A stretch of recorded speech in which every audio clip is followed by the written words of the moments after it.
Discover a world where technology is the key to a better future. Where progress brings enlightenment and unlocks new opportunities, just like letterpress once did. Where human ingenuity and technological advancement helps us to reveal the workings of the body, the mind, and the universe, empowering humans to heal and economies to flourish. Let us not just do what is possible, but what is right. By using resources to create and to shape a planet in balance. In a world in which everything is possible, we make consciousness a given. Empowering growth and creating experiences that unite is what drives us. Welcome to the Microsoft AI Tour 2026 in Helsinki. The future is in our hands.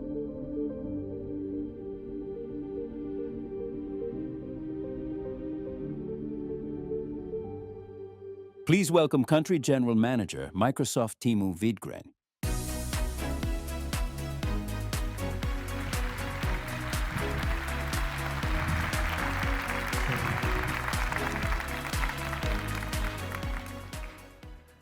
Vau!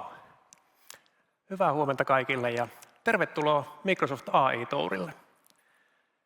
Täytyy kyllä heti alkuun sanoa, että onhan täällä Veikkaus-areenalla tunnelma näin heti aamusta aivan huikea.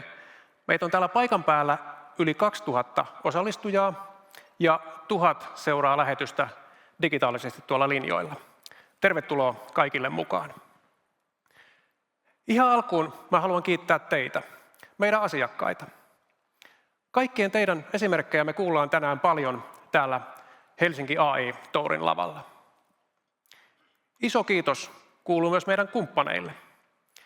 Teidän kanssa me on rakennettu yhdessä Suomen tekoälymatkaa ja te olette olleet mukana myös mahdollistamassa tänään tämän Helsinki AI-tour-tapahtuman. Kiitos. Tuosta tämän lavan toiselta puolelta löytyy tällainen kumppani-expo-alue, jossa tosiaan aamulla oli jo melkoinen syke. Kehotan kaikkia käymään tutustumassa siihen tässä päivän taukojen aikana. Vaikka me kaikki käytetään tekoälyä päivittäin töissä ja vapaa-ajalla, niin silti ainakin mulle tulee silloin tällöin vastaan sellaisia tilanteita, missä tekoäly ikään kuin yllättää näppäryydellään. Ja yksi tällainen tilanne mulle sattui tuossa muutama viikko takaperin, kun me kokeiltiin Microsoftin johtoryhmän voimin tekoälyavusteista sovelluskehitystä. Eli me kokoonnuttiin yhteen tilaan, otettiin mukaan ammattiauttaja Lukas ja lähdettiin kokeilemaan, mitä me saataisiin yhdessä aikaan.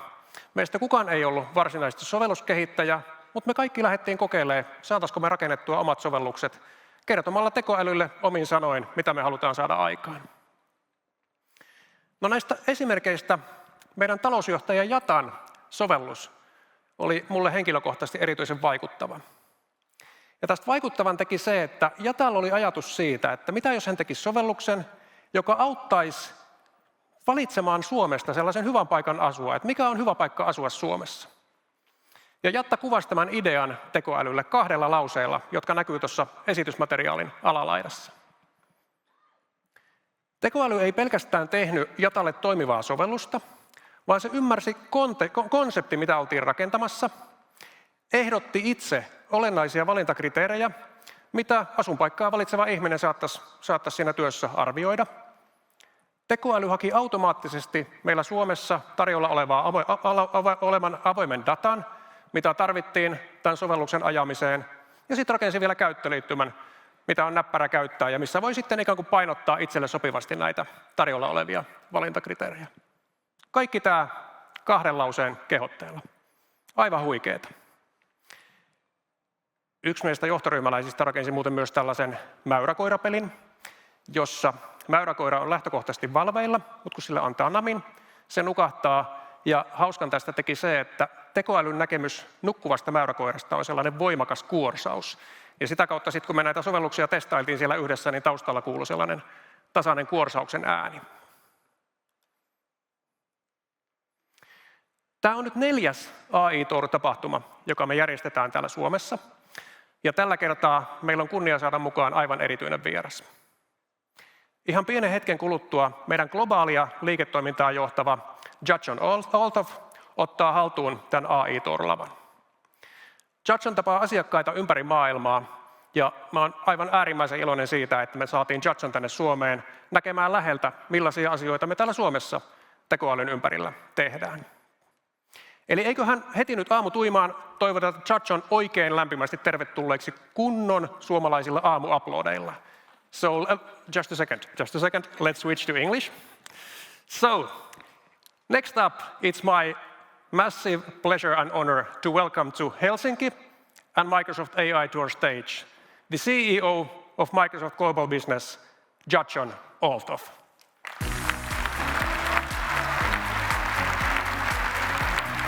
Thank you, my friend. Thank you. Welcome. Welcome. Thank you. There you go. Well, good morning. Good morning and welcome to the Microsoft AI Tour here in Helsinki. I'm thrilled to be here with each and every one of you today because it's my first time in Helsinki, and there's not too many places in the world where I get to speak to our customers and partners where I can say it's a first for me, so I'm very happy to be here. It was awesome this morning taking a brisk jog out by the waterfront and seeing the glory of the city and the sun rising so early, which is nice compared to what we experience even in Seattle. So fantastic to be here with each and every one of you. I have a job to do here in front of you. I want to do 3 things for you this morning. 1, I want to talk to you about a topic I call frontier transformation, which is all about demanding more from AI, making sure AI is contributing positively to society and unlocking growth. The second is we're going to show you all the latest capabilities that we have built into the Microsoft portfolio to help enable your success on that journey of becoming frontier. And then third, enable you to hear from some of your peers and how they're navigating all of the transformation opportunities today, which is my favorite part of the show. But before I begin, one of the things I do before I go to each city, and we're doing 40 cities this year, we'll touch over 100,000 customers and venues large and small. One of the things I do before I come to each city is I use Copilot to run a bit of a prompt to help myself get indoctrinated into how things are going here locally. And so my prompt is says, hey, I'm going to give a presentation tomorrow in Helsinki. Tell me how people in Finland are thinking about AI. You know, what do they see in terms of opportunity? What are the concerns? And you can see the prompt here and some of the responses. And here in Helsinki, it's fascinating to see that whilst the majority of people are very excited about the opportunity around AI, there is a mix. There's a balance. 60% say, hey, we're very excited, we see opportunity. 40% cautiously optimistic, more concerned about how AI is going to impact society and making sure that the appropriate regulatory measures are in place to get the most out of AI, whilst at the same time doing so in a trusted way. And delivering on the positive promises. So if you look at the potential for impact, there's no question. It's not a question of if, it's a question of how. Making sure that you have the appropriate guardrails in place to get the best out of your AI capabilities, whilst at the same time adhering to governance, manageability, cybersecurity, and frankly, the ROI of AI for your business across all industries. So at Microsoft, we take this quite seriously. In fact, if you think about the first wave of AI solutions that have come out over the last 3 years, much of it was around productivity. In fact, I don't think our industry has done too much of the world a great favor by focusing on productivity and efficiency and leading to some of the concerns about the impact on jobs and career obsolescence. When in fact, if you actually push AI to do more for humanity, you can unlock growth, creativity, democratize intelligence. You think about the gaps in society that have existed throughout time. Those who have had access to knowledge, the opportunity to learn, harness their potential, have unpaced those that have not had that access. So putting AI to work for the world's best educator, the cure for the uncurable, unlocking creativity and growth, the world's best film creator, the world's best musician is out there. And that potential can be unlocked through AI. So we have focused a lot of our attention over this last year on building a platform to enable this potential so that we can demand more from AI as a society. But like all businesses, you need a framework for success. And we've put forth this 4-pillar framework at Microsoft. In fact, we use it internally. I'm the proud owner of IT inside of Microsoft, so I use this framework for success to measure and think about the outcomes we can drive using AI. And again, it's been fascinating. The pace of adoption has been unlike any other wave of technology we have ever seen. 3 years ago, everybody thought, wow, okay, we can kind of see this as being some cute parlor tricks. Maybe it can help us write our holiday cards, but I don't think anybody actually took it serious in the context of business. Then as time went on, fear, uncertainty, and doubt set in, and folks would come to Microsoft headquarters saying, hey, Judson, we think the AI robots are coming to kill us all. What can you do to help? And now, today, people have 1,000 big ideas of all of the things they think they can get done with AI. If they've paid an advisory firm $25 million, they have 4,000 big ideas of all of the things they think they can get done with AI. And about 98% of them aren't really very good ideas because they're grounded first in technology versus business outcomes. And we believe AI transformation, frontier transformation, has to be grounded in business outcomes, empowered by technology, and in that order. So this 4-pillar framework helps us stay grounded. You have to ask yourself, is the AI solution in question going to enrich the experience of our employees? Are we going to be able to attract the best talent to come to our company? Once they're here, can we provide them with the best tools to nurture their potential, to help them realize their career opportunities and goals more effectively with the AI that we've put in place? We measure this inside of Microsoft in our own AI transformation. I've rolled out Copilot to all of my people. And you might say, well, gosh, that's obvious. You make the product, but actually the opportunity cost is quite high because of the cost of the infrastructure and everything we have to do to prioritize these days. Everything I implement internally is just one less thing I can implement externally. So the payoff must be there. So weekly, I track the utilization and the enrichment of the employee experience and measure it back. And I can tell you that within our sales force, for example, the folks that are the top users of AI are 10% better at producing pipeline, have 23% faster close rates, and generate $9 million more revenue per head. So the business results and the outcomes and the nurturing of the environment is critical. When it comes to customer engagement, you also have to think about how you're going to personalize the relationship you have with your customers. And Microsoft has tens of thousands of enterprise customers where we have great one-on-one relationships, but we also have millions of SMB customers. I would love it if someone with a Microsoft badge could talk to each and every one of those customers, but it's just simply not practical.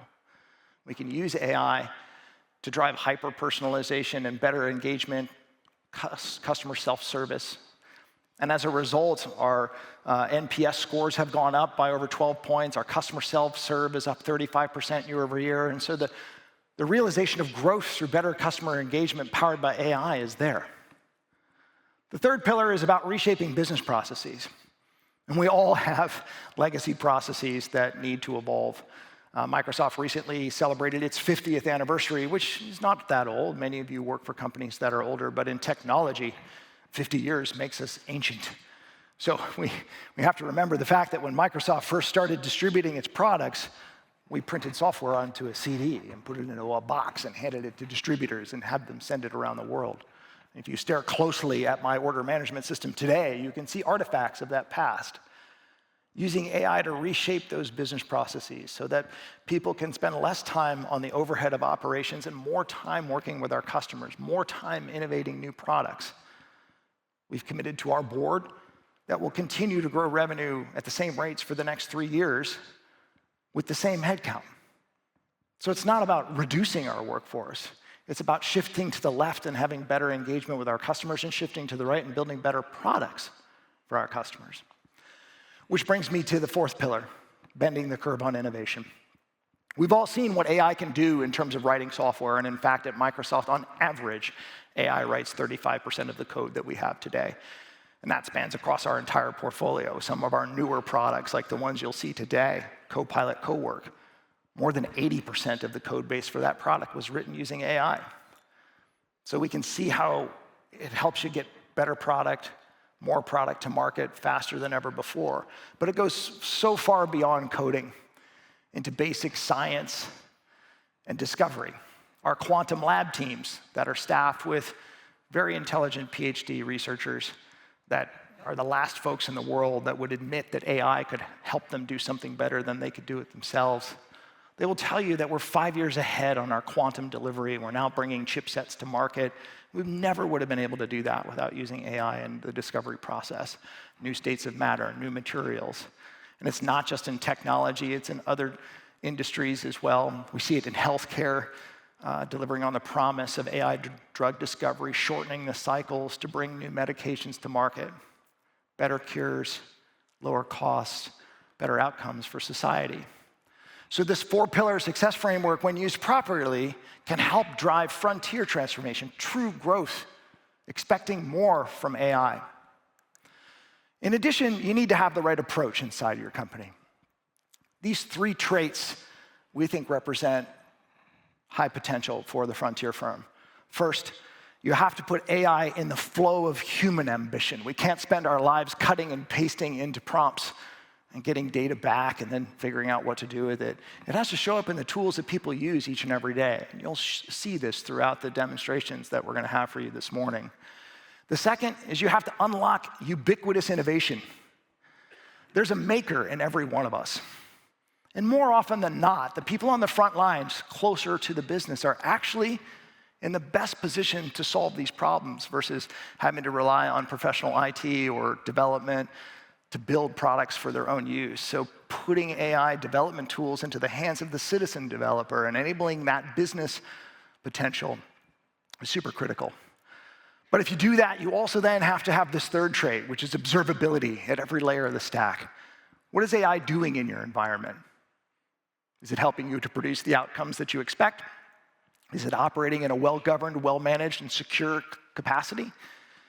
And are you getting the ROI that you demand? So we're going to show you how you enable these 3 traits through the power of a platform. So when I travel to all of these locations around the world and have great privilege to talk to so many customers in so many industries, I often ask, what do you think the most important aspects of an AI solution are?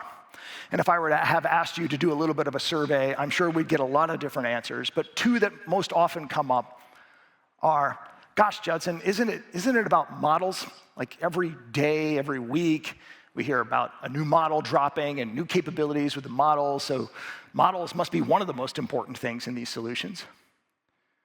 Then some of you might say, well, it's silicon, right? You need GPUs to make AI come to life. So it must be models and silicon must be the 2 most important things in an AI solution. This morning, I want to debate that with you. I think the 2 most important things in any AI solution are intelligence and trust. You have to have a platform that harnesses your intelligence as an individual, as an organization, as a company operating in an industry. And AI needs to amplify that intelligence, not take it over, amplify it, help you reach your potential while you continue to build out the platform of intelligence that differentiates your business. The second thing is you have to have a trust platform that enables this governance, manageability, security, ROI, the things I've been talking about as an aspect of frontier transformation.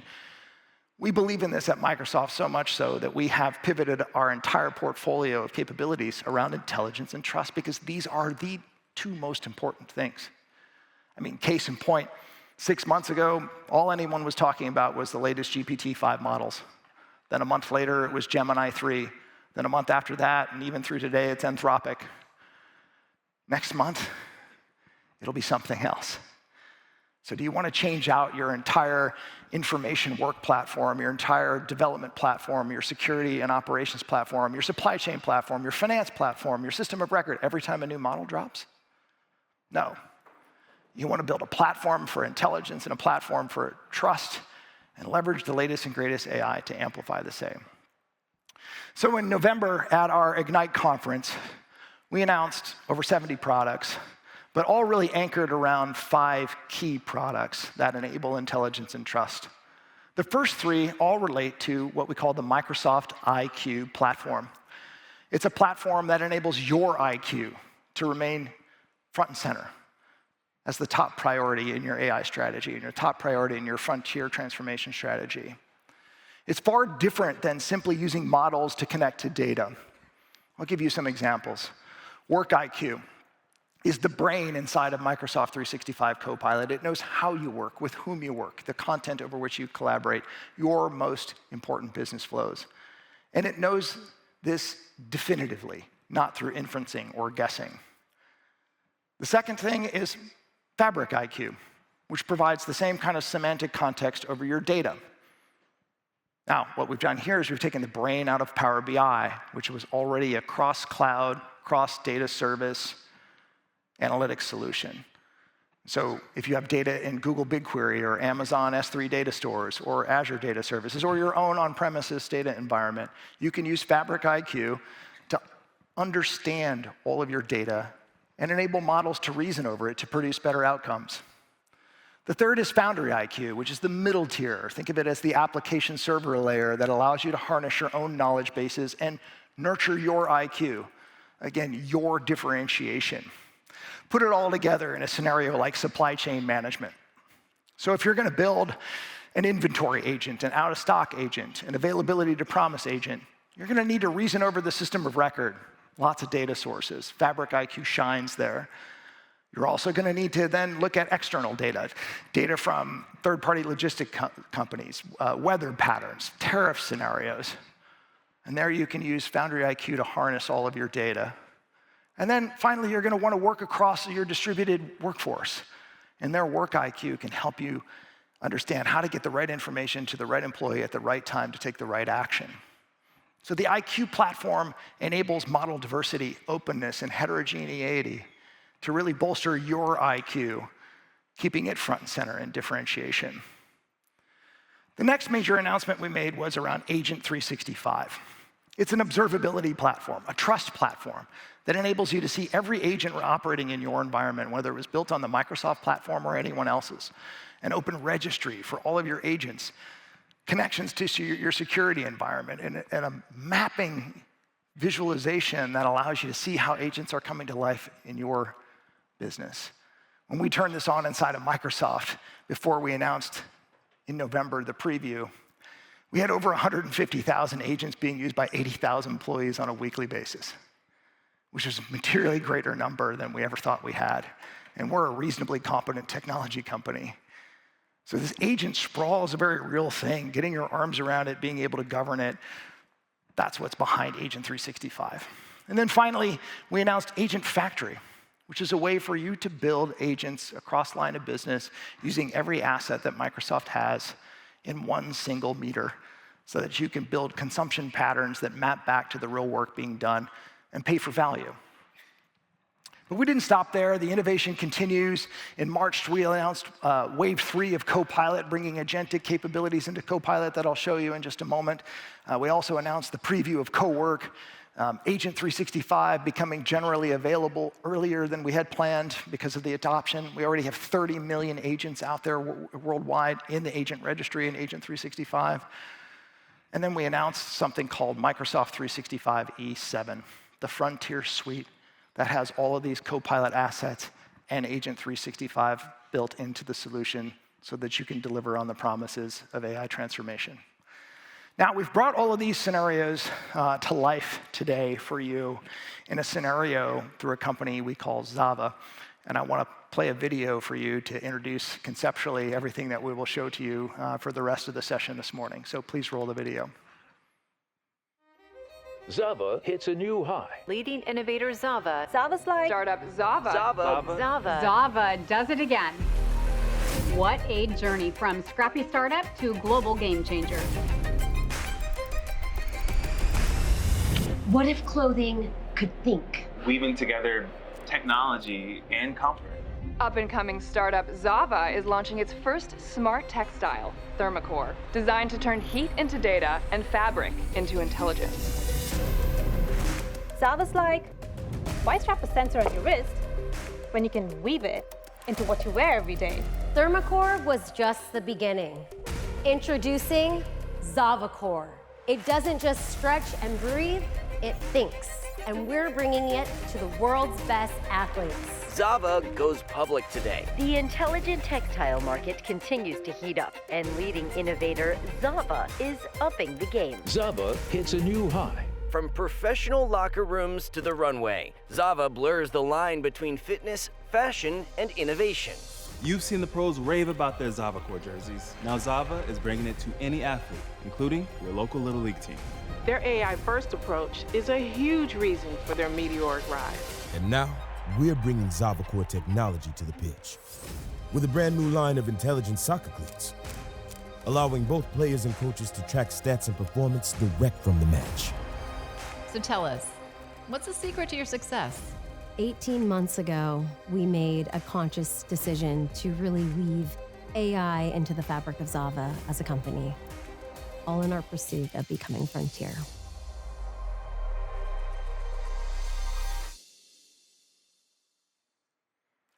Okay, so before you all pull out your mobile phones and try to buy stock in Zava, we made it up. It's not real. But we made it up based on the inspiration that we see from so many companies around the world, and many of the scenarios in the Zava story are coming to life today in customers that we work with in so many different industries. And so we're going to unpack how you build this kind of innovation in the spirit of becoming Frontier. And we're going to start in the marketing department, and I have Anne Krupke here with me. Anne, take it away. Thanks, Judson. So as the marketing lead for Zava Core, it's my job to help our engineering team get our latest innovations to the market. And we had a big update this morning. We made a breakthrough in our Zava Core technology, and we've got to take it and get it ready to go.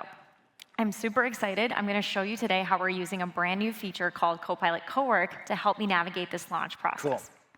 Right inside the Copilot app, I'll click on Cowork. And you can see we've got a very familiar interface. We have our prompt bar here at the top. Underneath, we have some suggested prompts to get me started. And underneath that, we can see all the different tasks that I have running in parallel, which is just one of the amazing things that Cowork allows me to do. Awesome. So let's put in our prompt. I want Cowork to do 3 things for me. I need to schedule a 30-minute meeting with Jason to finalize the value prop for Zava Core V2. I want to pull all the launch details into a Word document, and I need to start building a PowerPoint so we can go pitch this launch to our exec team. Super. So Copilot Cowork basically allows you to multitask using agents working on your behalf. Exactly, yes. And full transparency, this did take about 20 minutes live, so we sped it up to show you all the goodness of what Cowork can support with. Cool. Let's kick it off. So Cowork gets started working, just like you said. It's multitasking on these different pieces I asked it to do, and it's using Work IQ to look at my work context, pull all of the information surrounding this launch, and get going for me. What I love in particular about Cowork is if it doesn't know, it checks in with me. You can see it found multiple Jason Gregory's at Zava, and it did recommend the correct one based on the fact that we've worked on Zava Core together. Cool. Great example of Work IQ. Yep. I'll confirm that it's got the proper understanding, and it'll kick it off. Cowork takes all those different requests I asked and break them into individual tasks, which I can monitor progress on in this nice progress tracker. And what that means is it can work on each task in parallel and give it to me as soon as it's done. For example, we see it found 30 minutes with Jason, and I can edit the meeting invite right from the prompt bar, and when I'm ready, I click Create, and this goes and creates the Outlook invite. Awesome. Now, that's a great interaction example with Cowork, and it's not just responding to it following up with me, but I can actually also ask Cowork to work on additional things for me. You know, we really need to get finance in the loop to work on the business case. So you can basically interrupt the flow of work, just like you were talking to a human, saying, Yes. hey, listen, I need one more thing done, and add it to the flow without disrupting what you've already asked it to do. 100%. So I'm going to ask Cowork to send an email to my finance colleague, Nirja, and get her up to speed so she can start building the business case. And like you said, we're not stopping Cowork in its tracks. It's taking that additional request and adding it to the list of tasks it's working on in parallel. So now it's going to start writing that email and work on those 2 files I asked it to build. And again, it gives me each output as soon as it's finished. When those files get completed, they are showing up in this output folder. There's the Word document. And it's uploading them right away to my OneDrive. So they're cloud-based and protected by Purview right away. And there's the PowerPoint. Here we see that email for Nirja getting her up to speed. Again, I can edit it right from the prompt bar, and when I'm ready, I click Send. Awesome. So it's right in the flow of how you work. You're not popping in and out. The context is there. Just as if you were going into Outlook and scheduling the meeting, it's right there in the flow of co-work. Absolutely, yes. And now that it's completed all 4 tasks I asked it to do, I get this summary of everything it's done for me so I can review and make sure I've got a complete set of outputs. And let's take a look at the PowerPoint that it created just to show you an example of the kind of quality that co-work produces. Here's that PowerPoint. And look, it's this super polished deck. I asked for something ready for execs, and I feel great about how this looks. Awesome. Super. So I've got to go jump into that meeting about value prop. And I think Neerja's got to pick it up for our finance business case. Awesome. We'll go check in on the numbers, and I'll be back with you. And thank you so much. Hi, Neerja. How are you doing today? I'm doing great, Judson. How are you? I'm well. Thanks for being here with me. So we just saw Ann kind of prepare the basic pitch deck and the Word document. But the thing that matters most is can we make money on this solution? So let's talk about the numbers here. Yeah, exactly. And as the finance lead, I also care about making money. So here we have an Excel sheet of our V1 launch. And so this launch has already happened. So you could see here that this is a general file that we have. And so this launch, I'm going to use the assumptions from this launch to pressure test our V2 proposal. So you'll see here that on the right-hand side, before we get started, I have access to model choice, which means I can choose the right model from the job, whether it be our latest GPT models, like GPT 5.5, which we just announced yesterday, or our latest Claude models. And so before I start, I'm going to move over here and then start with a quick prompt to show our V2 spend figures and use an opportunity brief to pull in an opportunity brief that I have. So using contextual search, it's going to pull in the most recent file that I have, again, powered by WorkIQ. WorkIQ will surface the most relevant responses based on the work that I've been doing. And then I want to highlight in yellow the incremental additions that I have so I can quickly see the changes. So this is our V1 launch, and then in just a few moments, I'll be able to see our V2 incremental changes. Now, you'll notice that on the top right side, on the top left side, that the confidentiality label changed from blue to orange. Now, that's not just visual. That means that the security label was applied throughout the new folder because the V2 business opportunity brief that we used, that's a confidential file. So that was carried over to this Excel sheet. Now, let's take a look. Cool. So basically, if you think about this, you have this V1 doc that you used from prior launch that could have been created with a different model or, frankly, created by hand. You now have V2 context sitting in a different document. You're asking now a new model to go operate against that and take V1 context and update it with V2 thinking. Exactly. All within the boundaries of a trusted environment. Exactly, exactly. So all happening in this one workflow. And we see here, super clear to be able to see the highlighted changes that were added here. So now I understand not only the V1 assumptions, but what's going to happen with this V2 launch. And if I needed a little bit more analysis, on the right side, I get a full in-depth analysis about what was added. So I could see here the key changes. So it tells me the 10 new items. And then it also tells me the total combination of the spend. So now it's not just important to use the V1 launch for, let's go back. 1 second, there we go. It's not just important to understand if this is going to be cost effective. I also want to know if it's going to be profitable. So I'm going to use the context from another revenue projection sheet that I have, and then make sure that, again, using contextual search, pulling in the right data to see, is this going to be a profitable venture? And I also want to make sure, I want to understand the best in case and worst in case models. So you'll see on the grid, as it starts filling in, it's going to be live code. So filling in live tables, live formulas, live syntax, all in the grid. And then on the right side, I can see its chain of thought reasoning as it works. So it tells me the final verification, making sure the syntax is accurate, and then also showing me the analysis. Now, let's take a look. Now, I'm not lying. Here we go. This is live formulas. So we all know that things change, assumptions change. So as they change, I can go in and edit, and again, nothing in the grid will break. And if I scroll down a little bit more, you'll see that these are also live charts as well, so not static images. All right, now let's check out this analysis. Again, every single chart is accompanied with analysis. So if I scroll down, I can see key revenue projections. I'm also able to see the Q1 investment breakdown as well. So it shows me exactly what everything in this chart reflects. So the content marketing, the product demos, the strategic partnerships, very differentiated allocations across this go-to-market. Scroll down, I see the full analysis. All right. And so here at Zava, we're trying out new technology. We're still very, very early in our adoption journey. And so here I have the Claude in Excel plugin.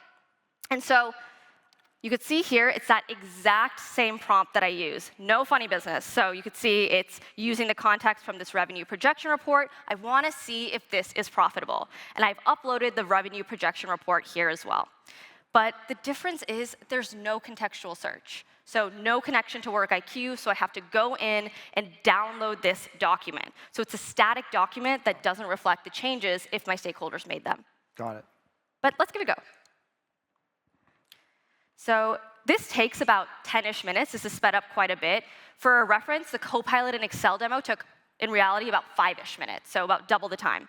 But you still get that in-depth analysis if I scroll all the way down. You also are able to see inside the grid summaries and tables, but you just don't get that security. Mm-hmm. You can see here that that security label was not applied, so you don't get that security right in the flow of work. It's not integrated with Purview. But if I scroll down again, all the way down, so you see all these tables, which is great, but they're not accurate. So you see here that this V1 GTM investment allocation that we just saw, you saw that there was many differentiated workflows. We saw demos, we saw strategy, but here you just see one specific allocation, which is just not correct. Yeah. So I think you're highlighting something really important here because, while Anthropic is a great partner to Microsoft and they've built a nice plugin for Excel, the power of WorkIQ is really differentiating here because it's faster, more accurate, and more trusted. You're able to produce the results in half the time. They're far more accurate based on what we're seeing here, and they're more trusted because it picks up on the security context, the data and information that you have the rights and privileges to access, and the things that you don't. Exactly. Exactly right. Thank you. Super. Awesome. Very well done here. Awesome. Thank you. Thank you, Justin. Nice job. Super. OK, so now that we know that our marketing plan is actually financially viable, and we're going to kind of check back in with you and take these numbers and put them into the GTM context and the documents and PowerPoint presentations we're going to then show to our board and get approval to launch this product. Let's go for it. Yeah. So Nirja got that finance case pulled together while I was in my meeting finalizing value prop, and of course, work being as busy as I also got an email while I was in the meeting with all the pricing details proposed for the launch. What we're looking at here is the Word document that Cowork created for us. And notice it got a confidential sensitivity label from the start, again, because Copilot and Purview are natively integrated. Here's that document, and we can see Cowork highlighted all the remaining sections. So we can see that value proposition still needs to be filled in, and if I keep going, our pricing strategy needs to be added as well. I'm going to use Copilot in Word to help me do just that. So cool. I will ask Copilot to update the value prop section based on what was discussed in my meeting and to update pricing strategy based on the email I got. What you notice I didn't do was explicitly link the meeting or the email. Copilot has WorkIQ, so it has access to my entire context, and it's able to find that content for me, and as we see here, edit the document inline and apply it. Really cool. And we notice, first of all, that the sensitivity label was updated to highly confidential because the pricing email contained a more confidential sensitivity label than the original document. And Copilot made the edits directly into my document. We can review the value prop. It pulled everything we discussed in the meeting. And if we go all the way down, we can see that pricing strategy came through, all the numbers from my colleague. Awesome. Looks good to me, so I'll keep it. Now, just like Nirja, I'm also experimenting with different AI tools. So I thought we would try out this exact same prompt in ChatGPT.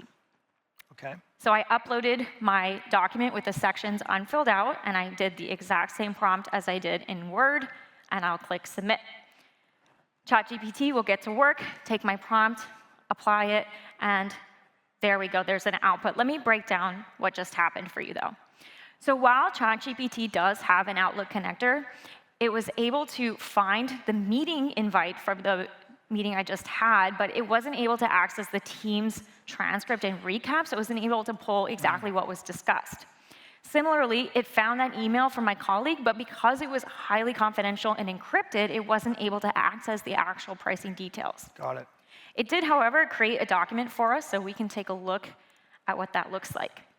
Now, you'll notice it didn't edit the document that I gave it. It created a brand new document, which it applied a general sensitivity label to.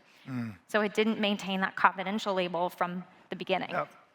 And if we look down, it did fill in a value proposition, and it did also, if we keep going, there we go, it provided a recommended pricing strategy, but you'll notice this doesn't match the numbers of what was in my email because it wasn't able to access that content for my work environment. All right, so the model's trying here. It's inferencing or guessing over the financial data and putting it into the document, but to the reader, it allows you to make mistakes with greater confidence than ever before because the data is actually not right, versus when you use Work IQ, it's the direct access to the information, your intelligence that you've harnessed.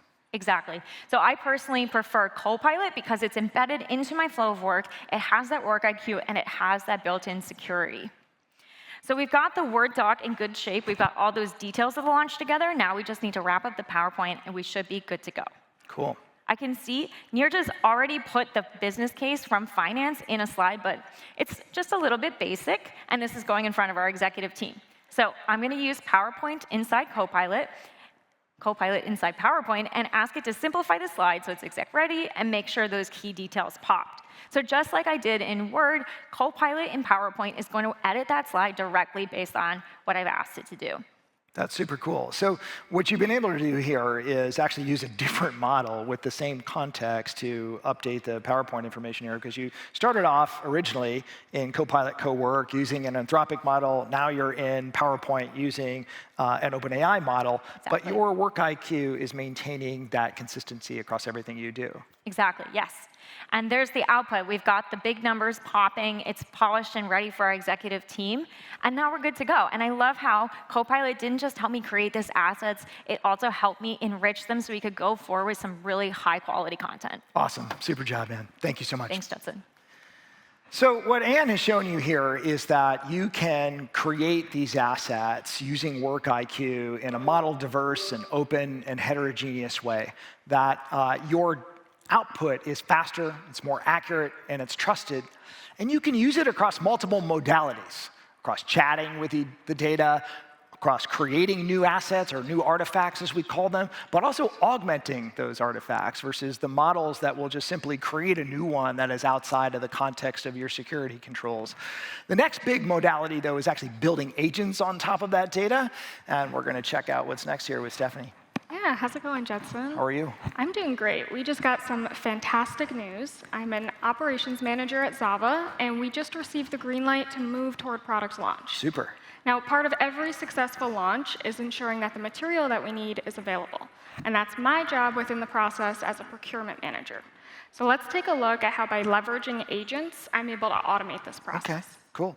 So here in Outlook, when I receive an email confirming that the launch plan has been approved, we're going to see the outline of everything that the go-to-market strategy is going to comprehend here. And now from here, this is going to trigger the inventory management agent. Okay. And this agent is going to run an inventory audit. And that audit is going to help me better understand whether or not we have the material that we need to manufacture a new product. Okay. So here's the result of that. We can see the inventory management agent has sent me a Teams adaptive card. And if we take a closer look at this, we can see the summary here. Now this is Work IQ behind the scenes, helping the agent by helping it understand the product teams that I'm a part of, the different meetings that we've had, and of course the deadlines that we're driving towards. And if we take a closer look here, we can see that the agent also identified some supply risks. It looks like we have a sensor module and a battery pod that are both running low on inventory. And so it's not just going to stop there. It's going to take the next step. And it's going to identify recommended suppliers. Great. And then from there, it's going to go even further. and it's going to generate an RFQ, or a request for quote, to request bids from those suppliers. Cool. So it's a full agentic workflow. Exactly, exactly. Now, you might be wondering, how does an operations manager put something like this together? So enter Copilot Studio. Now here, I simply describe my ask, and then the agent is going to execute it for me. So the first thing that I'm going to do is I'm going to provide my description. And then from here, I'm going to select a model. Okay. Now, this is really cool. So when I go to select a model, I have the option of OpenAI models and Anthropic models, but further than that, I'm getting the latest and greatest. If you look closely here, we've got GPT-5.5, which just came out last week. That's really awesome. Now, and beyond this, I also have over 11,000 models that I could choose from in Azure Foundry. Really cool. So after this, I need to provide my agent with some instructions. Now, this is just as if I were providing instructions to a coworker. So I'm going to tell my agent to look at the launch plan approval, to look at our go-to-market documents, identify any kind of supply chain risks, generate that RFQ, and send it out to our identified suppliers. Now, just like when humans execute this process, we need to give them some knowledge. And so here, I'm going to provide my agent with all of these different data files, resources, and most notably, this RFQ template. This is going to allow the agent to adopt the branding and the format that we typically use. Okay. And then we also have specific tools that we're connecting the agent to. So I want to call out here Work IQ. This is that intelligence layer that's really going to personalize the agent to me and to the organization. It's going to connect the agent to all of our work apps, so it's going to better understand the business, the job I do, and the teams that I work with. Great. We also have this specific tool here, the Dynamics 365 ERP Model Context Protocol Server, or MCP server. And this is our system of record. It's going to allow the agent to pull in inventory details. That's great. So you're reasoning over the system of record, you're reasoning over Work IQ, you've added some other files to use as templates. You've built that all here without writing a single line of code. Exactly. And speaking of that, there's a lot of capabilities that I don't know how to do. And so here, we can kind of see that I've been able to leverage an agent that was built by the IT team. Okay. And this is going to allow us to create a comprehensive go-to-market strategy document. And it's been built on a custom model, and it's been fine-tuned to create that super detailed and professional document. But this agent also operates autonomously, and we can see up here that we've got a few different triggers that are going to help the agent activate. Awesome. So let's test it out. Super. All right, so I'm going to trigger the agent by simulating the inventory review being complete. And then what we're going to see on the left side is the agent is going to reason in real time. All right, it looks like we got a little glitch here, so I'm just going to run to one that was already completed. So if we take a look, we can see that the agent leveraged Work IQ as we talked about. So this is the agent reasoning in real time. It's going to be searching across my documents, my teams, my organization, so that it can better understand me and the business that we're running here. Great. And then that D365 ERP server comes in, where it's going to pull in the specifications so that we have information about the materials. Now, if anything looks unusual, I can also look here to see the rationale of specific steps that the agent took. And this is going to help me better understand why the agent did what it did. Makes great sense. So then on the right side, we can see the results of what the agent put together. And here's our summary. It's very clear. It's concise. I can get a good understanding of what the agent did. And then we can also take a look at the go-to-market document that it put together. So let's click on that. Now, this is a living document, so it's going to open right up in Word online. And as I'm looking through this, I can see that it's super comprehensive, very detailed. It's got all of the different sources that Work IQ had pulled in. And this is a document that probably would have taken my team days to put together. And it put it together right here on stage. That's in minutes. awesome. So the power of Copilot Studio helped you leverage all kinds of data sources, Work IQ, your system of record. It allowed you to use multiple models, frontier ones, as well as some fine-tuned open source models to sort of reduce the cost associated with agentic flow. And then from left to right, you've built something that automates your entire launch process, all without writing a line of code. Exactly. Awesome job. Thanks, Great. Stephanie. Thank Well you. done. Thanks. Okay, so now we've gone from the early stages of marketing and conceiving of a product, running the numbers from the finance team, getting approval from the board by creating all kinds of rich artifacts that we could present. We've gone through the supply chain analysis and produced the GTM doc. And now we're going to talk to Seth and the professional development department about getting that product built and taking it to market. That is correct. But before, I want to say something. Moi kaiki. That's like hello, everybody. Good. I know. So first clapping we've got in the whole presentation. Hold on, so. I have another one. Miten, mene. Oh, good. I don't know what I said, but it's probably say that I'm an idiot. No, I was laughing at you saying I'm a professional dev because I got an email on Friday from Anne, and she said we need to do the new V2 website. And then when Anne sends an email, we all have to just do what she says. Yeah. And so instead of, because you know how I love reading emails and marketing documents, instead I'm going to use Copilot and WorkIQ to make this all happen. What do you think? That sounds great. Before we get there, I want to show you a couple of things. So the first thing is that when you are looking at GitHub Copilot, this is GitHub Copilot and the CLI, you can choose from any number of models. And I'm talking about all of them. Yeah. Recently, GPT 5.5 came out. That's the one I use. It's pretty cool. But the other thing is you can also do a couple of things. Like you can shift how you work. So for example, if you don't want to do anything, you just want to plan, you can send it into plan mode. Or sometimes when I have a very important project that I need to make overnight, I basically put it on autopilot and go to sleep and then wake up and see what it's done. And actually, I have done this. This is a real thing. I bet. It's really cool. And then beyond that, for example, you can hook up things like skills, and you're going to see some interesting skills in here that help me bridge the gap between emails, documents, and work, and dev. And so those are all in here. So I did this last Friday, and when you look at it, I'm going to speed it up, but it took all of 10 minutes to do this. So I'm going to speed it up. Here is me going in and saying, hey, use WorkIQ to find the latest email from Anne about the Zava store, read the link document, then do what she asks. Because that's what we do, at Zava, right? You're a trusting soul. Yeah, I'm a trusting. And notice that it's using WorkIQ, but it's using it in a very special way. First, it's saying, let me locate the email.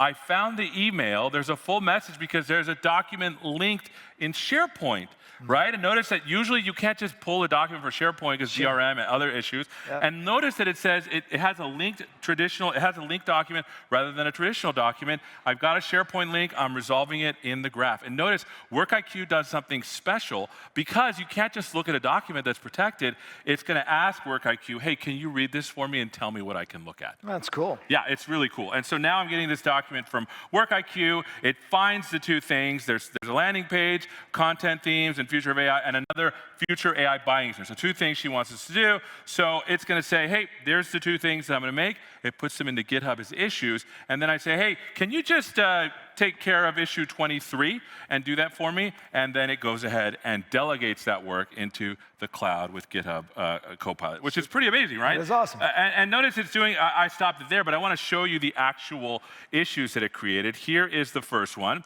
build the product document page, right? And then the second one we'll look at a little bit later. So as I assigned it, it actually created a PR. And you can see in this PR, when I click over to it, it actually implements the entire thing and gives me screenshots of what it actually looks like. And notice it has a design theme and everything. And just so you can see, I actually went over and I executed it so you can see the actual website right here, which is pretty cool. That's awesome. Notice. I do have one question for you, though. Like, so if GitHub Copilot and WorkIQ are doing all of this work, what exactly are you doing? I am supervising. I see. Yeah, it's an important job as a dev to supervise your agents. Got it. Yeah, that's what just tell everyone that I've been supervising. We'll talk about that later. Good. So, experience number 2, though. Okay. And this is where I make So you are actually doing something. This is the professional dev because I am going to do an actual AI experience for designing shirts. Should we try it out? Yep. All right, so let me go over here. And again, this is all, you're going to see over here on the right-hand side all of the debug statements because I want you to see that things are happening. Okay. So here we go. Maybe I should refresh the page. Oh. Yep. Hi there. Great to have you here. I can help you with questions about Zava Core shirts, analyze or edit your logo designs, and provide info on product policies and ordering. What would you like to explore today? I want to make a brand new Zava Core shirt, but I want a special logo. Can you capture and analyze an image so we can put it on the shirt? Go ahead and do that. Let's see what you've got. Click the camera to capture your image. Working on analyzing the image? Hang tight. All right, here we go. So again, this is all happening live. That image didn't give me much to go on. Could you try capturing a clearer logo or design? Go ahead. I want you to use it anyways. I want a blue Zava core shirt, and we're soccer fans, so we want the Suomi kickers as the actual text. Can you make that for us? Well, oh, by the way, and I want just our faces in black and white cartoony line art. Can you make that for us? Here we go. You still there? Can you do that? She hung up on you. She hung up on me. She looked at our faces and said, I do not want to do that. But you know what? I did this earlier, and I want to show you the actual session that we did with the Suomi kickers. So let me show you this playback because it is absolutely delicious. So here we go. Hi there. Great to connect. I want to make a brand new Zava core shirt, but I want you to capture an... Absolutely, Seth. Let's see what you've got. Please, working on analyzing the image. Here we go. Here comes Whoa, that selfie is beaming with stage-like energy and conference chic vibes. I want to do a blue shirt with the Suomi kickers as the sort of text underneath. And I want us to use only our faces, but like in a cartoony line art, black and white kind of style. Can you do that for me? You got it. Blue Zava core shirt, Suomi kickers text, and a black and white cartoon line art of your faces. What color do you want the text to be? I'm thinking white stylized text. Sweet. Last check. Does the cartoon line art style work for you as the logo style? Yep, that's correct. Let's do it. Here we go. Firing up the design engine to bring this masterpiece to life. Here's the thing. Working on creating the design. This can take a bit of time, so sit tight. Your Zava core shirt design is ready, and it's a showstopper. This is amazing. If I want to order like 1,000 of them, do I get like a discount? Wow. Great question. Checking bulk pricing now. Let me delegate that request to another agent. Hold tight. Here we go. It's going to do this. Score. At 1,000 units, you lock in a 45% discount. One for plus everybody. Free standard freight and a $500 logistics credit. Now that's a deal. This is amazing. I'm in Helsinki. Can you explain everything you just did, but in Finnish? Totta kai nopeasti recap suomeksi. Valittiin sininen Zava core shirt, laitettiin teidän kasvot mustavalkoisena sarjakuvatyylisenä line art logona. This is so cool. Thank you so much. Anytime. And hey, complete the look with Zava Torque Flex soccer cleats. Now it's upselling. Selling you more. Yeah, it's good. It's very good. Awesome. How about that cool experience? Yeah, it's a really fun thing.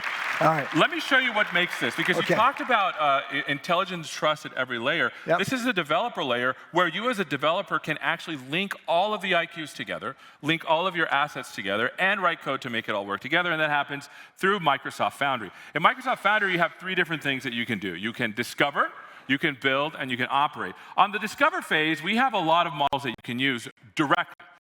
No anything in between. You can use these models directly, and you can do things with images, you can do things with text, and you can do things with voice, as you literally just saw all there. The second thing is build. And when you're building things, there is this new primitive for developers called an agent. And an agent is a combination of 3 things. The first thing is the model.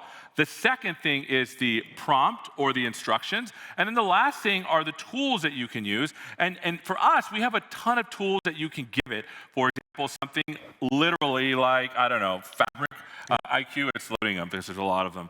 So you can see here's a ton of them. And here's Work IQ, here's Work IQ Teams. Fabric is in here somewhere because they just changed it today, of course. And notice that you have the ability for agents to access all of these things.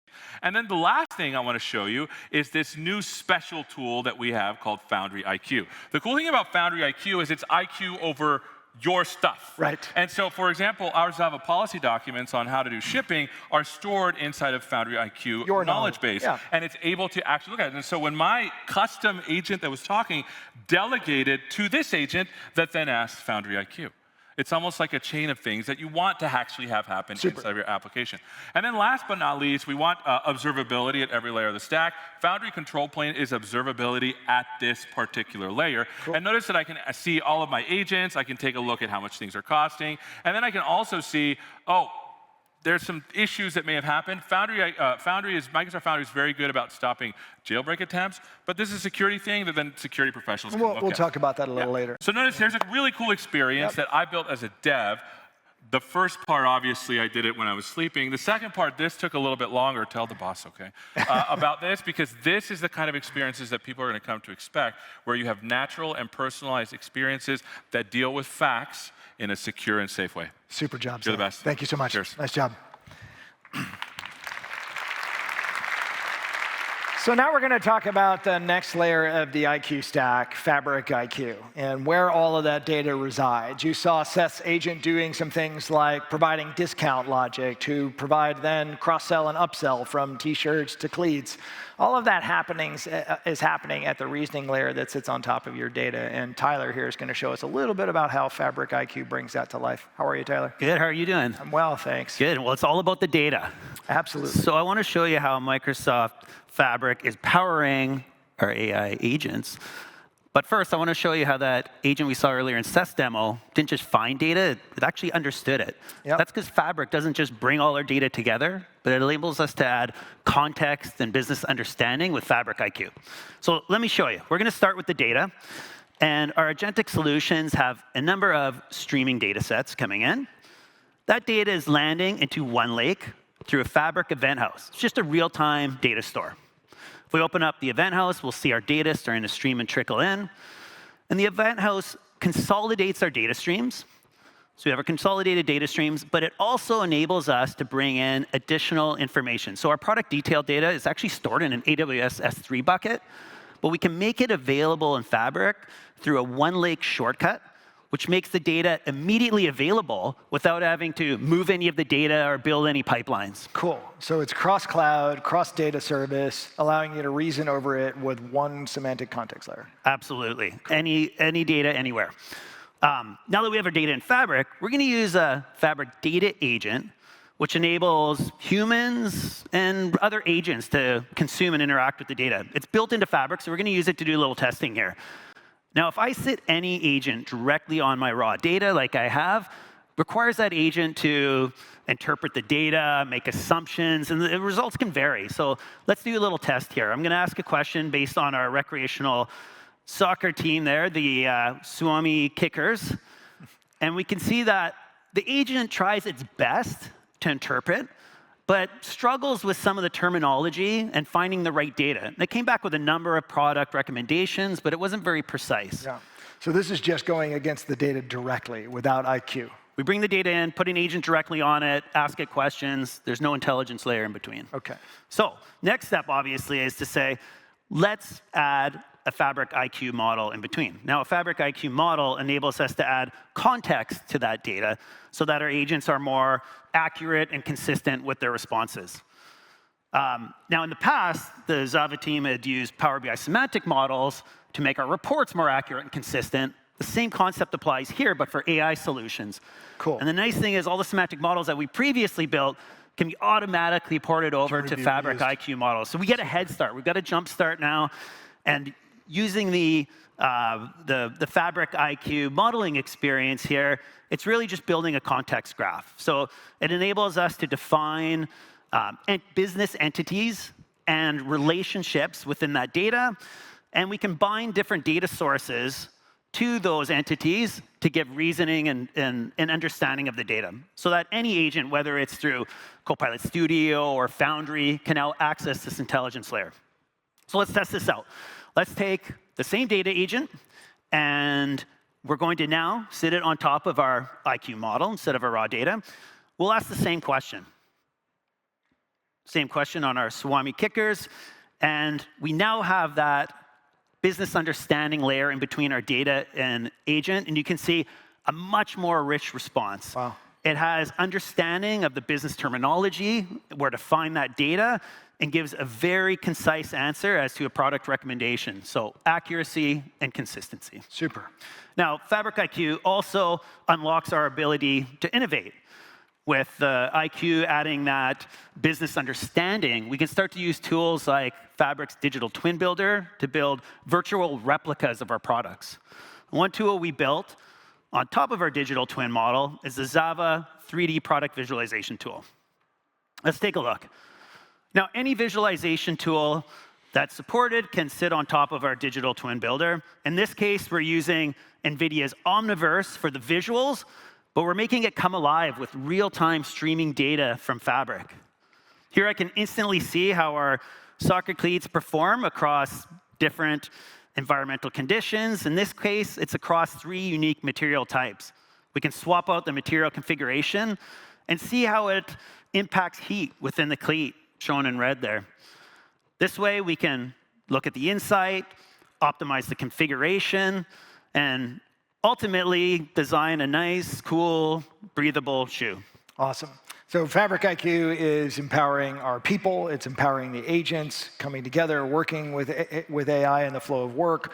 And then it's also actually helping us innovate and create better products. Absolutely. Super. That's Fabric IQ. Awesome job, Yeah. Tyler. Thank you so Judson. much. So we've seen how the IQ layer has really enabled Zava to innovate faster, get products to market more effectively, and leverage the power of their intelligence, leveraging model diversity and openness to yield better results for their customers.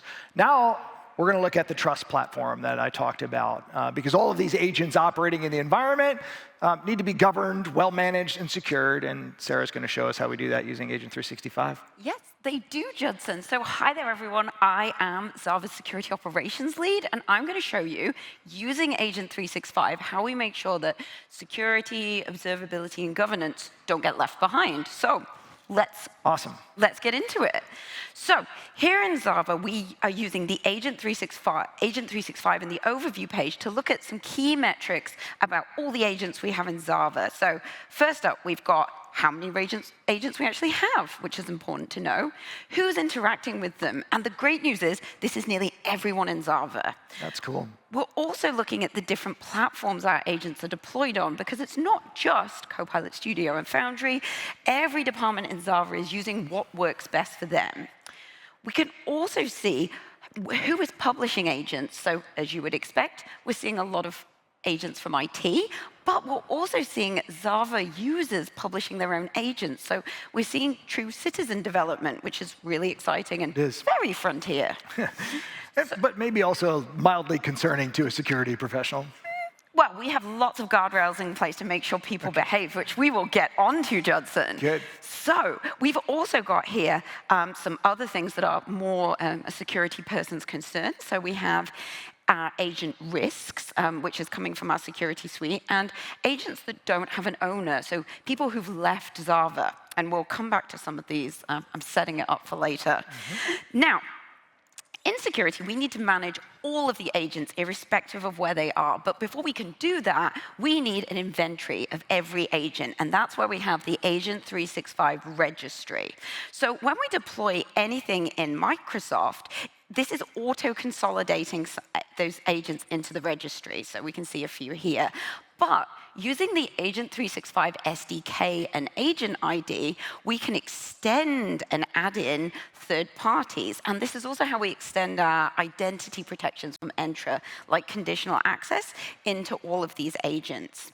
Now, let me show you, when we've got everything registered, something very cool that we can do. We can use the agent map to create a visual, a living visual of all the agents we have in Zava and how they interact with each other and other enterprise resources.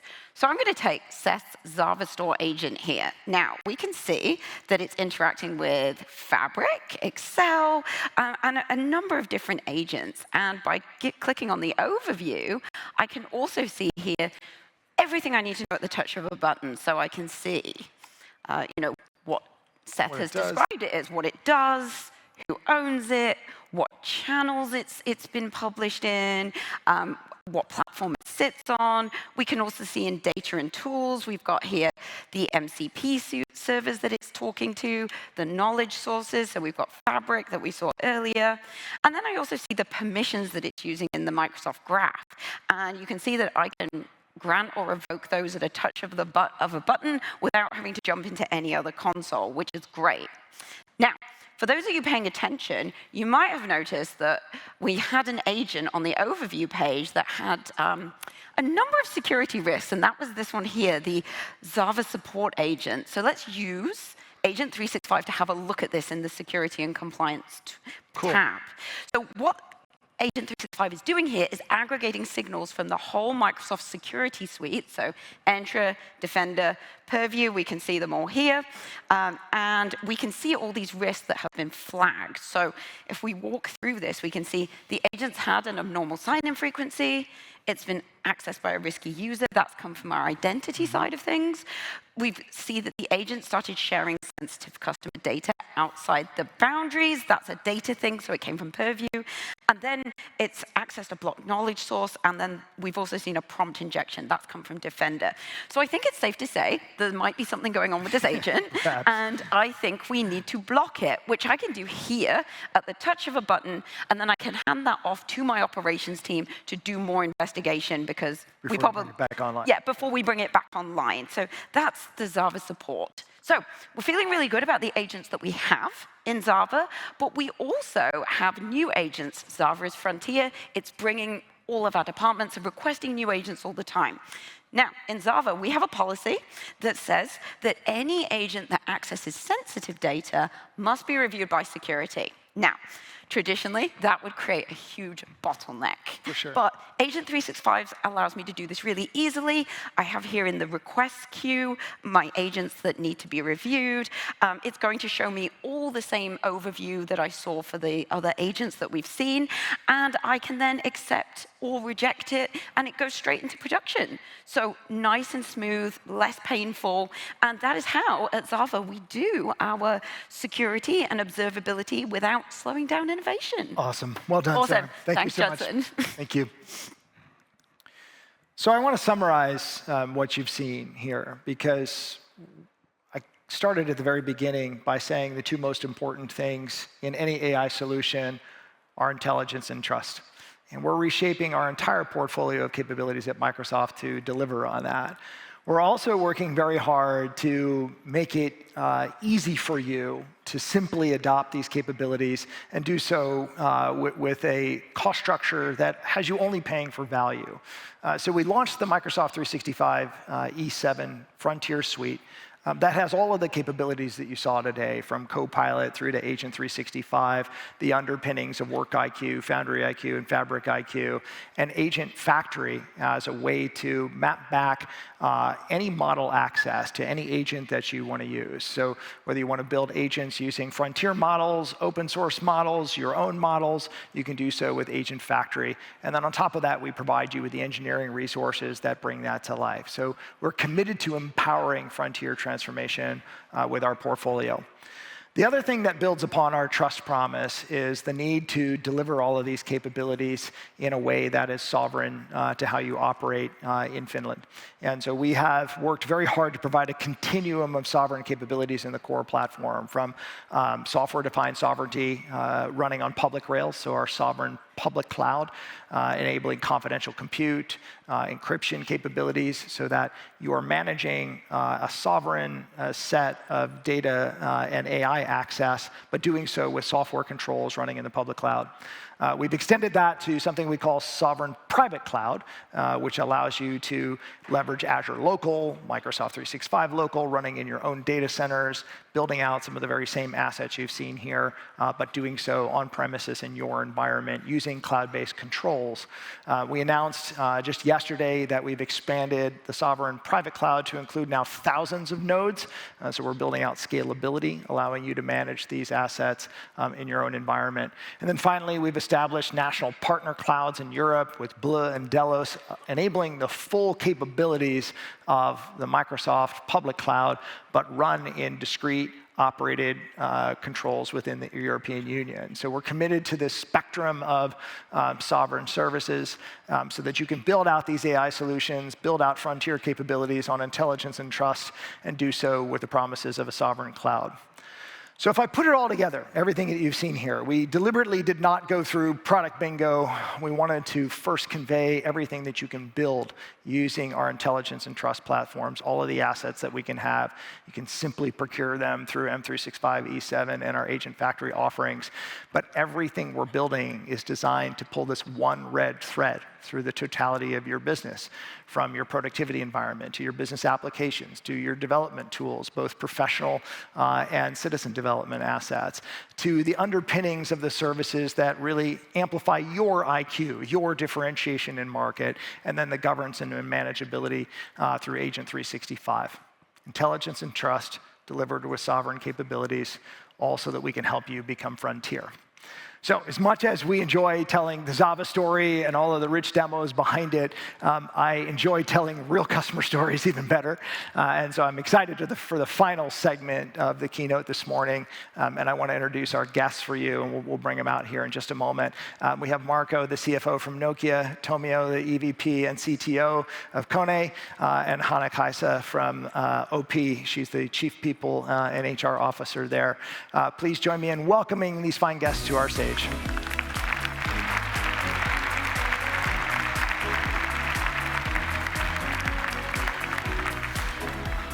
Hi, Hannah, how are you? Hello. Hi, Tomio. Hi. Thank you. Well, welcome to our keynote session here on the AI Tour. Thank you so much for joining me up here. Very excited to hear about the real-world stories that you all are experiencing. So I'll start off with a simple question, which is, give us an overview of how you see AI operating in your environment, the scenarios that you're most excited about. We'll start there, and then we'll get into some more details as we go. But Hannah Kaisa, why don't we start with you? Okay, great to be here with you. Thank you. At OP Pohjola, we have a slogan, AI first, human at the center. And that basically drives how we see where and how we should apply AI. So first of all, the human being that we want AI to bring more value is, of course, our customer. And last year we had, for instance, in our mobile app, OP Aina, which is an AI-empowered assistant that can help you manage your finances. Cool. We had 7.5 million interactions, conversations with our customers with OP Aina, and 80% of them were satisfied with the outcome of that conversation. So we want to help our customers to manage their finances better. The other human being that is important is our employees. So we want AI to help our employees to become better at their jobs. So we have provided AI tools for basically for everyone, and we expect everyone to experiment and learn how to apply AI in their job. And now 92% of our employees are using actively AI in their daily job. Super cool. That's awesome. And I love the ambition of keeping human at the center.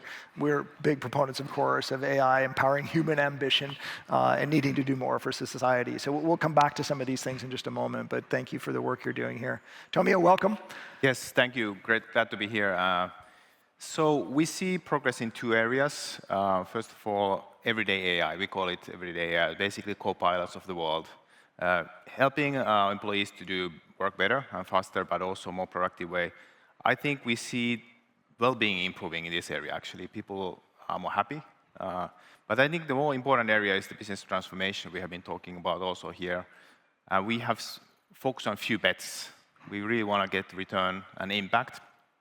And we have a lot of elevators in our service base. About 40,000 employees are doing the field work every day. Yep. So we're trying to help them with assistant, AI assistant, to really help them to solve the problems, instead of calling to the help desk and asking help. So that has been actually scaling and really having some positive impact. So I think really focusing on few selected bets, and we see some impact now. And driving real business outcomes. Yeah.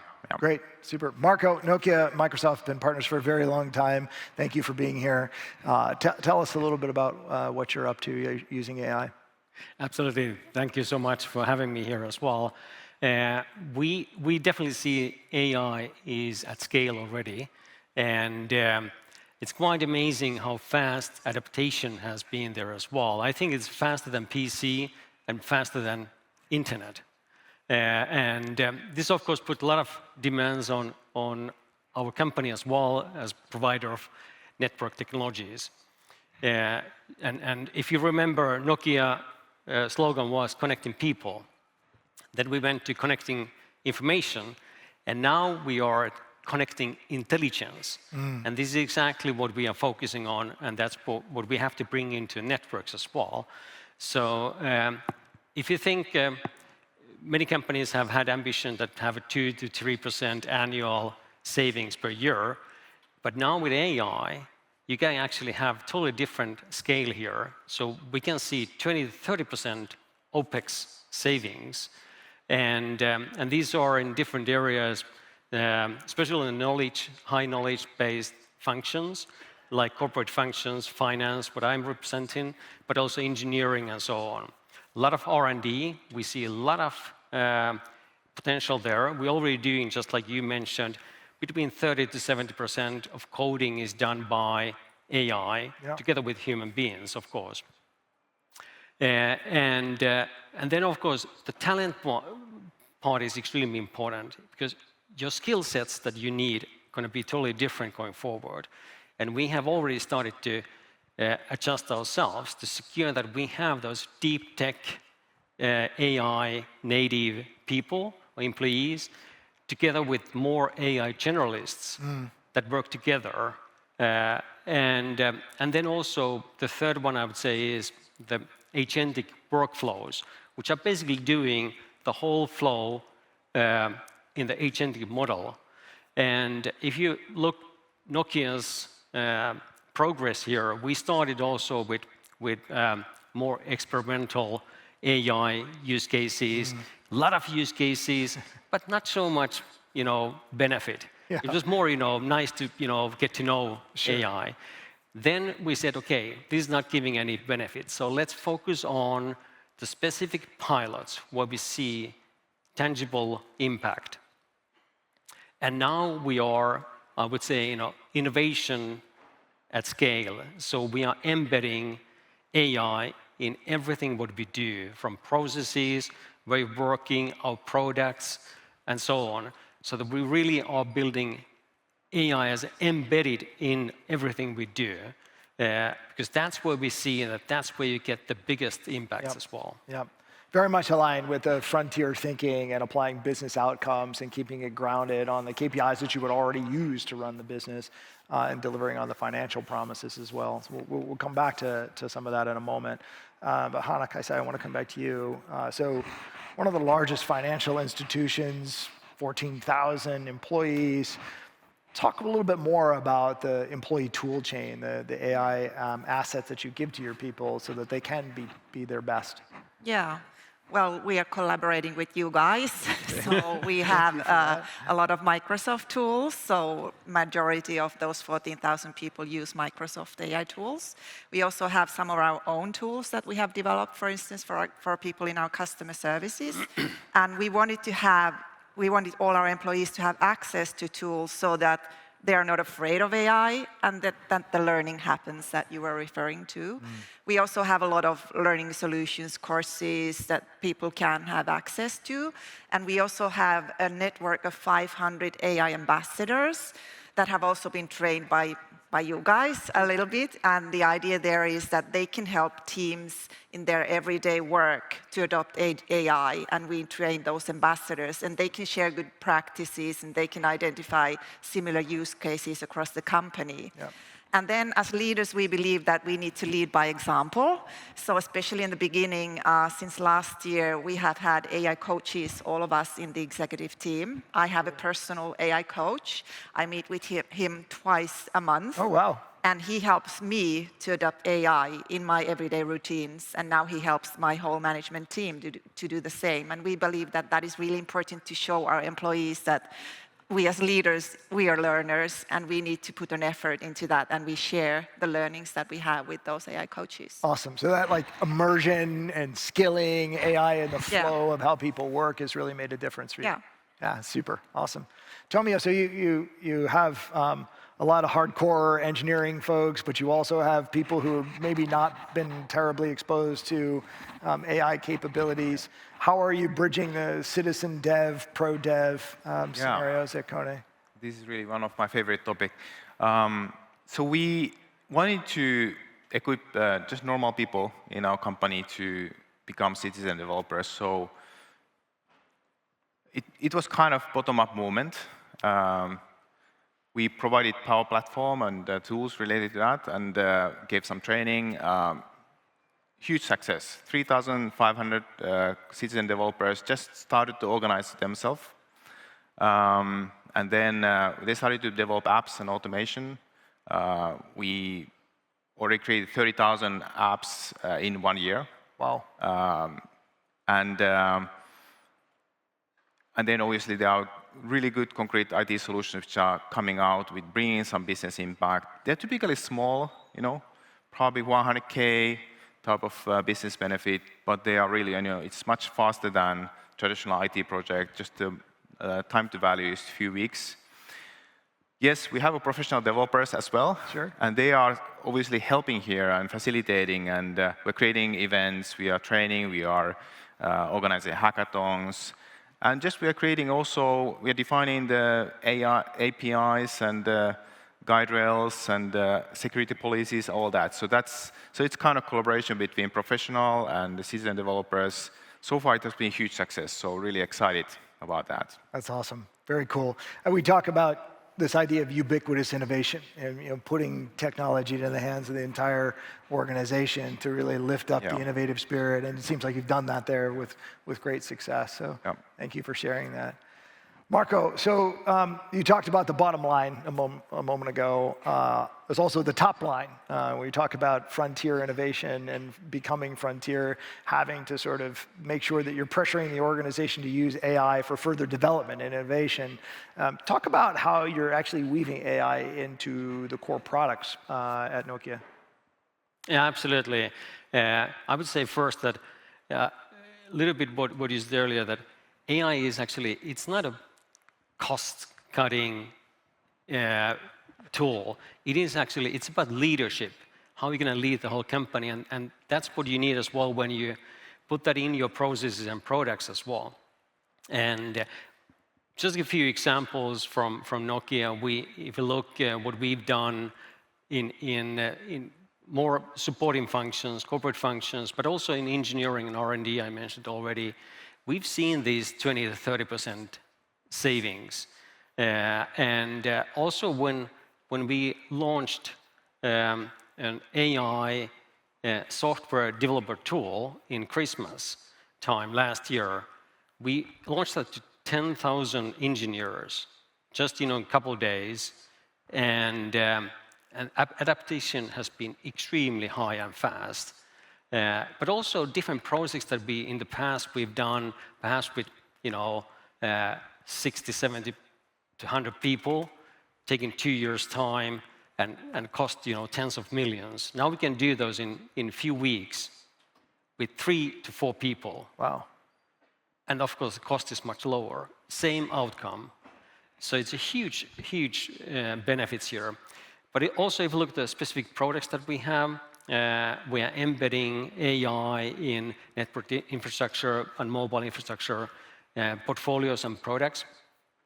In network infrastructure, we have one offer to our customers called Event EDA, Event Demand Automation.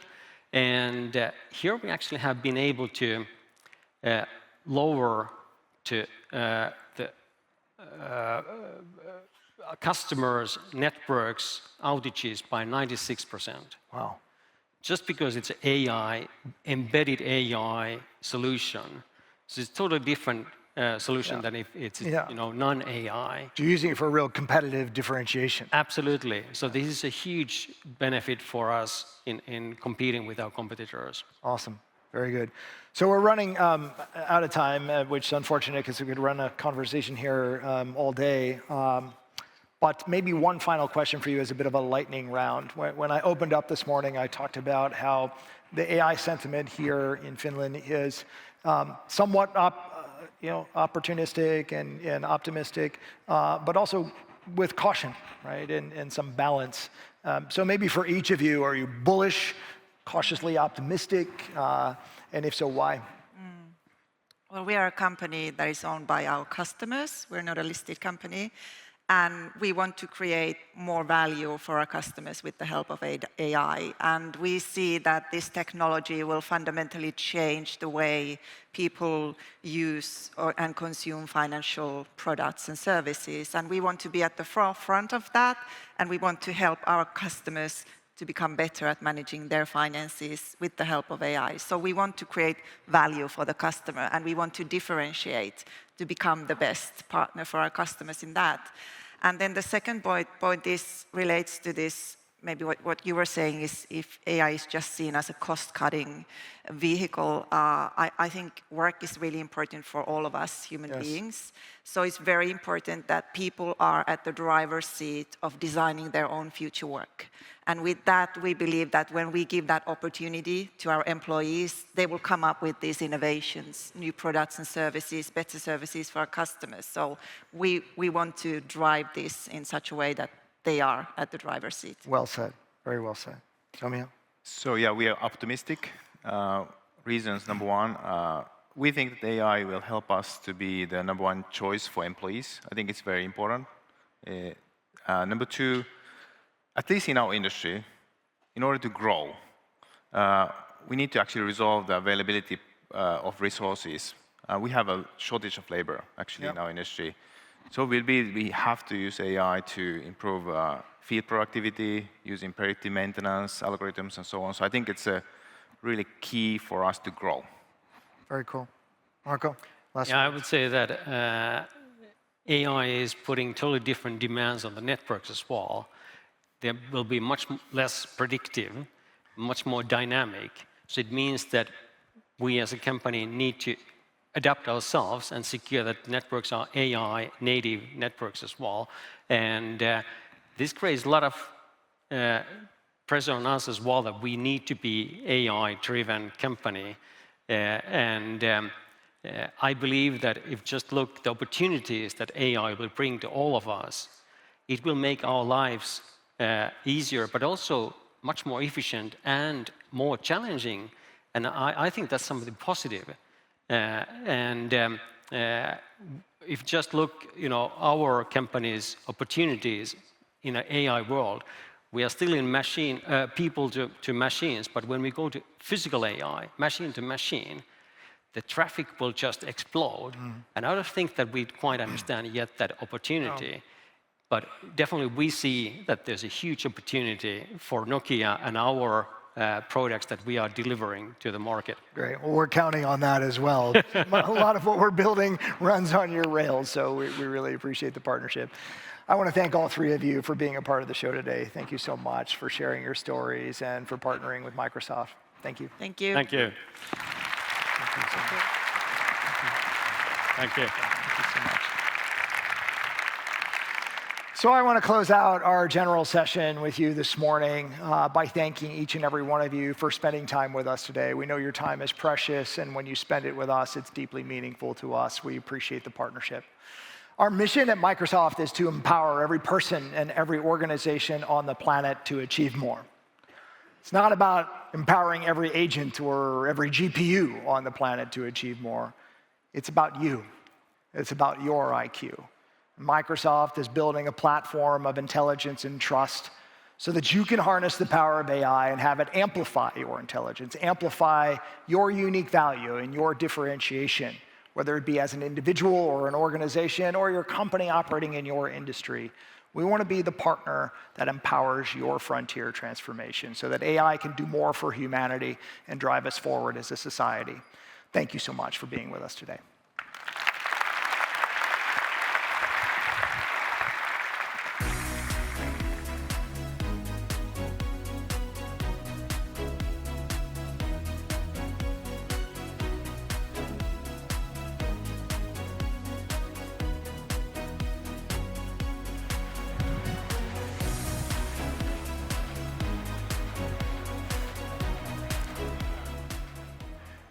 No niin, kiitoksia Jacksonille ja tiimille. Se oli aikamoinen aamuavaus. Ja kiitos myös Hanna-Kaisa, Marko ja Tomio teidän kokemusten jakamisesta. Suomi on jo pitkään ollut digitalisaation edelläkävijämaa, ja tämä on perustunut siihen, että meillä on täällä osaavaa työvoimaa, meillä on vahva digitaalinen infrastruktuuri, ja sen lisäksi me ollaan jatkuvasti valmiita ideoimaan ja innovoimaan, mitä digitaalisilla palveluilla voisi tehdä vieläkin paremmin. Toisaalta tämä edelläkävijyys perustuu myös luottamukseen. Meidän kaikkien täytyy pystyä luottaa siihen, että meidän käyttämät digitaaliset palvelut on turvallisia. Microsoft on toiminut Euroopassa 45 vuotta ja Suomessa 34 vuotta. Ja luottamus on tämän toiminnan perusedellytys. Tänä päivänä teknologiaan liittyvät huolet keskittyy yleensä 2 teemaan. Onko palvelut käytettävissä kaikissa tilanteissa ja onko näihin palveluihin tallennettu data turvassa? Me Microsoftilla suhtaudutaan näihin huoliin vakavasti ja me on rakennettu meidän eurooppalaisille asiakkaillemme tällaisia yhteisiä varautumismekanismeja, joiden avulla näitä riskejä voi hallita. Puhutaan ensin palveluiden jatkuvuudesta. Palveluiden jatkuvuuteen liittyvä varautuminen perustuu tämmöiseen 3-tasoiseen varautumiseen, joista ensimmäinen taso on niin sanottu juridinen taso. Eli Microsoftin palveluita Euroopassa operoi eurooppalainen juridinen yhtiö, jolla on eurooppalainen johto ja hallitus. Ja toinen osa tästä tasosta on se, että jos Microsoftiin kohdistuu tällainen pyyntö keskeyttää palvelun toimittaminen, me on sitouduttu siihen, että me haastetaan nämä pyynnöt oikeudessa ja sitä kautta varmistetaan niiden oikeellisuus. Toinen taso jatkuvuuden ympärillä on meidän eurooppalaiset kumppanit. Me on sovittu Delos Cloudin ja Blön kanssa siitä, jotka on molemmat eurooppalaisia yksityisiä toimijoita, että he voi jatkaa Microsoftin pilvipalveluiden toimittamista eurooppalaisille asiakkaille meistä riippumattomasti. Ja sitten vielä ihan kriittisimmille palveluille me on julkistettu tällainen paikallinen varautumismekanismi Azure Lokaalin ja Microsoft 365 Lokaalin avulla. Ja tämä mahdollistaa sen, että meidän asiakkaat voi ikään kuin kahdentaa aivan kriittisimmät palvelut omaan ympäristöönsä ja kriisitilanteessa ottaa sitten näiden palveluiden operoinnin haltuun joko itse tai paikallisten kumppaneiden kanssa. Muutama nosto datan suojaamiseen liittyen. Kaikki Microsoftin pilvipalveluihin tallennettu data on kryptattua ja me mahdollistetaan asiakkaillemme se, että he voi tallentaa tähän kryptaukseen käytetyn salausavaimen omassa ympäristössään meistä riippumattomassa paikassa. Ja käytännössä tämä tarkoittaa sitä, että vaikka data fyysisesti sijaitsee Microsoftin pilvipalvelussa, niin dataan ei pääse käsiksi ilman tätä asiakkaan salausavainta. Meillä on ollut jo jonkin aikaa voimassa tämä Microsoft EU Data Boundary, joka mahdollistaa sen, että asiakkaan dataa käsitellään ja tallennetaan vain Euroopan rajojen sisällä. Microsoftiin, niin kuin kaikkiin palveluntarjoajiin, kohdistuu ajoittain tietopyyntöjä viranomaisten taholta, jotka liittyy vakavan rikollisuuden tutkintaan. Myös näiden tietopyyntöjen osalta me on sitouduttu siihen, että me validoidaan tietopyynnöt oikeusteitse ja sitä kautta sitten varmistetaan, että ne on aiheellisia. Ja näihin tietopyyntöihin liittyen me julkistetaan 2 vuodessa statistiikkaa, mistä pyyntöjä on tullut ja miten niiden kanssa on toimittu. Ja samalla me myös kerrotaan siitä, että mitkä meidän periaatteet näiden tietopyyntöjen käsittelyyn on. Ja vielä tähän dataan liittyen sanotaan se, että valtaosa näistä tietopyynnöistä liittyy meidän kuluttajapalveluihin eikä yritysasiakkaisiin. Samanaikaisesti kyberrikollisuus on globaalisti voimakkaasti kasvava ilmiö ja sen volyymi on melkoista. Jos asetetaan kyberrikollisuus mittakaavaan, niin se olisi maailman 3. suurin kansantalous heti Yhdysvaltojen ja Kiinan jälkeen. Ja volyymi kasvaa 15% vuodessa. Tällaisessa ympäristössä puolustautuminen vaatii resursseja ja automaatiota. Microsoft investoi vuodessa yli 4 miljardia kyberturvallisuuteen, jotta meidän asiakkaiden ja meidän omat palvelut on turvassa. Mutta ehkä niin kuin parhaiten tähän kyberrikollisuuden volyymiin tai nykytilanteeseen herättänyt luku oli tällainen, että Microsoft torjuu päivässä yli 4,5 miljoonaa uutta haittaohjelmaa. Eli sellaista haittaohjelmaa, jota ei vielä eilen ollut edes olemassa. Jos nämä teemat kiinnostaa, niin meillä on tuossa Expo-alueella tämmöinen digitaalinen turvallisuus, digital sovereignty infopiste, niin kannattaa käydä siellä keskustelemassa, siellä tiimi vastaa mielellään näihin teemoihin liittyviin kysymyksiin. Microsoft investoi myös vahvasti Euroopan digitaaliseen infrastruktuuriin, ja tämä meidän datakeskushanke täällä Suomessa on tästä superhyvä esimerkki. Datakeskuksia rakennetaan, totta kai siksi, koska yhteiskunta digitalisoituu. Ja jos ei olisi datakeskuksia, ei olisi digitaalisia palveluita tai tekoälyä. Me rakennetaan tällä hetkellä Suomeen tämmöistä 3 kampuksen datakeskusaluetta Espooseen, Vihtiin ja Kirkkonummelle. Ja jokaiselle näistä kampuksista on rakenteilla 1 datakeskus. Meidän datakeskukset pyörii täysin päästöttömällä energialla Ja tähän energian hankintaan liittyen me sovelletaan tällaista additionality-periaatetta. Ja se tarkoittaa sitä, että me sitoudutaan tekemään kulutustamme vastaava määrä tämmöisiä pitkäaikaisia sähkönostosopimuksia netto-uuteen Suomeen rakennettavaan puhtaaseen energiaan. Ja nyt minulla on ilo ilmoittaa, että näiden 3 ensimmäisen rakennuksen osalta tämä sitoumus on Suomessa täytetty. Me ollaan myös ylpeitä meidän paikallisista yhteistyöhankkeista. Fortumin kanssa datakeskuksen hukkalämpö otetaan talteen ja ohjataan pääkaupunkiseudun kaukolämpöverkkoon. Ja tämä on globaalisti maailman suurin datakeskuksen hukkalämmön talteenotto- ja hyödyntämishanke. Me kerrottiin myös tuossa syksyllä meidän yhteistyöstä Suomen luonnonperintösäätiön kanssa. Suomen luonnonperintösäätiö suojeli Microsoftin lahjoituksen avulla 300 hehtaaria metsää näiltä meidän 3 datakeskuspaikkakunnalta. Ja tämä vastaa noin 3-kertaisesti volyymiltaan niitä metsäalueita, jotka menetettiin rakentamisen vuoksi. Tähän datakeskushankkeeseen liittyen minulla on ilo kertoa täällä AI-tourilla lisää hyviä uutisia. Microsoft on päättänyt käynnistää datakeskusalueen toisen vaiheen rakentamisen. Eli jokaiselle meidän kampukselle rakennetaan nykyisin rakenteilla olevan datakeskuksen rinnalle toinen vastaavan mittakaavan datakeskus. Käytännössä tämä tarkoittaa sitä, että Microsoftin Suomeen rakenteilla oleva datakeskuskapasiteetti tuplaantuu. Tämä toisen vaiheen rakentaminen alkaa vielä tänä keväänä, ja meidän arvion mukaan tämä työllistää noin 3000 ihmistä lisää nykyisten lisäksi. Ja kun tässä rinnalla jatketaan vielä hetken aikaa ensimmäisen vaiheen rakentamista, niin meidän arvio on, että tuossa piikkikaudella ensi kesänä ja syksyä kohti mentäessä näillä 3 työmaalla työskentelee yhteensä yli 7500 rakentamisen ammattilaista. Sitten kun nämä datakeskukset valmistuu, nämä työllistää noin 50 henkilöä per rakennus. Eli nämä rakenteilla olevat 6 rakennusta luo pysyvät työpaikat 300 ammattilaiselle. Ja näitä ammattilaisia me koulutetaan yhdessä Omnian ja Luxian kanssa Datakeskusakatemiassa.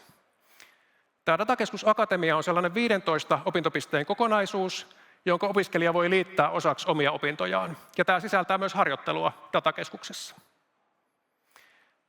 Niin kuin sanottu, näitä datakeskuksia rakennetaan, koska yhteiskunta digitalisoituu. Ja sitä kautta mulle tämä toisen vaiheen rakentamispäätös on vahva signaali Suomen digitalisaation etenemisestä. Mutta infrastruktuurin lisäksi digitalisaation tarvitaan myös uusia osaamisia.